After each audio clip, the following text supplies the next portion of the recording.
کون سے گمان ہیں جس سے اللہ تعالیٰ نے منع کیا کہ وہ گناہ ہوتے ہیں، اور یہ چیز میں قرآن حکیم کے بعد حدیث رسول سے بھی ثابت کروں گا۔ ہمارے مسلمان بھائیوں کی طرف سے برے الزامات لگائے جا رہے ہیں اور ان کی جان تک کے دشمن بن چکے ہیں، بڑھ جانا کہ ایک دوسرے کی گردن کاٹنے تک چلے جاؤ۔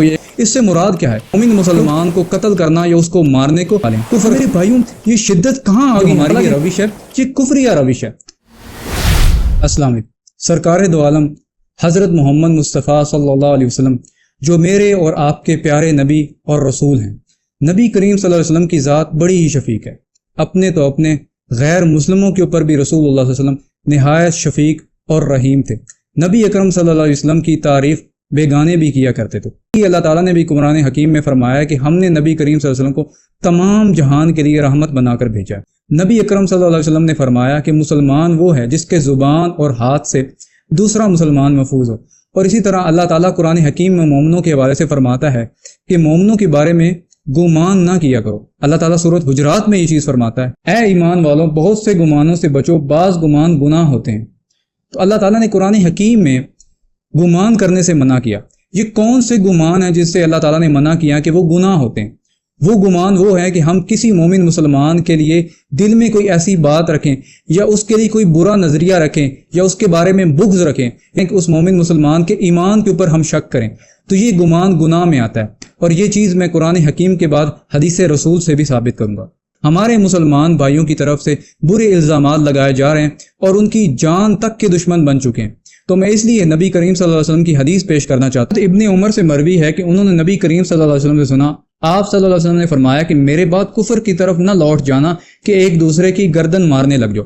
نبی کریم صلی اللہ علیہ وسلم نے مسلمانوں کے حوالے سے یہ کہا کہ ایک دوسرے کے لیے کفر میں نہ بڑھ جانا کہ ایک دوسرے کی گردن کاٹنے تک چلے جاؤ۔ اس سے مراد کیا ہے؟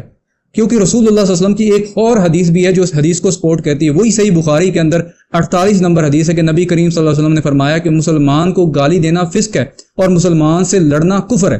تو ایک مومن مسلمان کے اوپر گمان کرنے سے اللہ تعالیٰ نے قرآن حکیم میں منع فرمایا، اور اللہ تعالیٰ نے یہ بھی فرمایا کہ بعض گمان گناہ ہوتے ہیں، اور نبی کریم صلی اللہ علیہ وسلم نے مومن مسلمان کو قتل کرنا یا اس کو مارنے کو کفر کا۔ نبی کریم صلی اللہ علیہ وسلم کی تعلیمات کے عمل کیجیے۔ نبی کریم صلی اللہ علیہ وسلم کی تعلیمات تو یہ ہیں کہ رسول اللہ صلی اللہ علیہ وسلم نے فرمایا کہ جس کسی نے کسی ذمہ کافر کو بھی نہ حق قتل کیا، وہ جنت تو دور جنت کی خوشبو بھی نہیں پائے گا، حالانکہ جنت کی خوشبو 40 سال کی مسافت سے سونگھی جا سکتی۔ تو نبی کریم صلی اللہ علیہ وسلم اتنے نہایت شفیق اور کریم نبی تھے، اور ہم ان کے ماننے والے ہیں۔ تو میرے بھائیوں، یہ شدت کہاں آ گئی ہے؟ حالانکہ نبی کریم صلی اللہ علیہ وسلم نے اور بھی یہ فرمایا کہ ان لوگوں کی طرح نہ ہو جانا کہ جن لوگوں کو اللہ تعالیٰ نے کتاب و حکمت اور دانائی دی، اس کے بعد کہ ان کے دل نرم ہوتے، ان کے دل سخت ہو گئے۔ ان سے مراد پچھلی امتیں تھی، یعنی کہ یہود و نصارہ۔ جو ہماری یہ روش ہے، یہ کفریہ روش ہے۔ ہم کیسے ایک مسلمان کے بارے میں ایسا گمان کر سکتے ہیں کہ وہ نبی کریم صلی اللہ علیہ وسلم کی شان کے اندر گستاخی کرے؟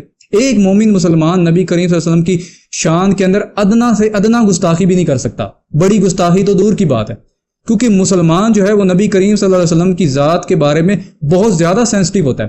جس شخص نے یہ پڑھ لیا لا الہ الا اللہ محمد رسول اللہ، تو پیچھے کیا باقی رہ جاتا ہے؟ نبی کریم صلی اللہ علیہ وسلم نے فرمایا کہ جب وہ اپنے امتیوں کو جہنم سے نکال کر جنت کی طرف بھیجیں گے، یعنی رسول اللہ صلی اللہ علیہ وسلم کا ہر امتی جو ہے عذاب کے بعد ضرور جنت میں داخل ہوگا، تو نبی کریم صلی اللہ علیہ وسلم نے فرمایا کہ ایک شخص ایسا باقی رہ جائے گا کہ جس کے پاس سوائے کلمے کے سوا کچھ نہیں ہوگا، کہ اس کلمہ لا الہ الا اللہ کے بارے میں آیا ہے کہ ایک پلڑے کے اندر اعمال نامہ رکھ دیا جائے گا اور دوسرے پلڑے کے اندر لا الہ الا اللہ، تو لا الہ الا اللہ کا پلڑا بھاری ہوگا۔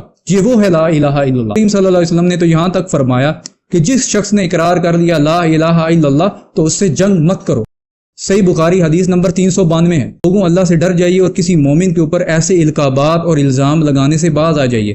نبی کریم صلی اللہ علیہ وسلم نے فرمایا کہ جس شخص نے کسی کے اوپر کفر کا فتویٰ لگایا، اگر اس کے اندر وہ کفر موجود نہ ہوا تو وہ کفر لوٹ آئے گا۔ تو میرے بھائیوں، یہ چھوٹی بات نہیں ہے، یہ بالکل چھوٹی بات نہیں۔ اللہ تعالیٰ ہم سب کو قرآن و سنت کے اوپر چلنے کی توفیق عطا فرمائے، اور ہمیں سچا اور پکا نبی کریم صلی اللہ علیہ وسلم کا محب بنائے، جو قرآن و سنت کے مطابق، جو شفیق ہوتا ہے، مسلمان رحم کرنے والا ہوتا ہے، مسلمان شدت پسند نہیں ہوتا۔ وما علینا الا البلاغ المبین۔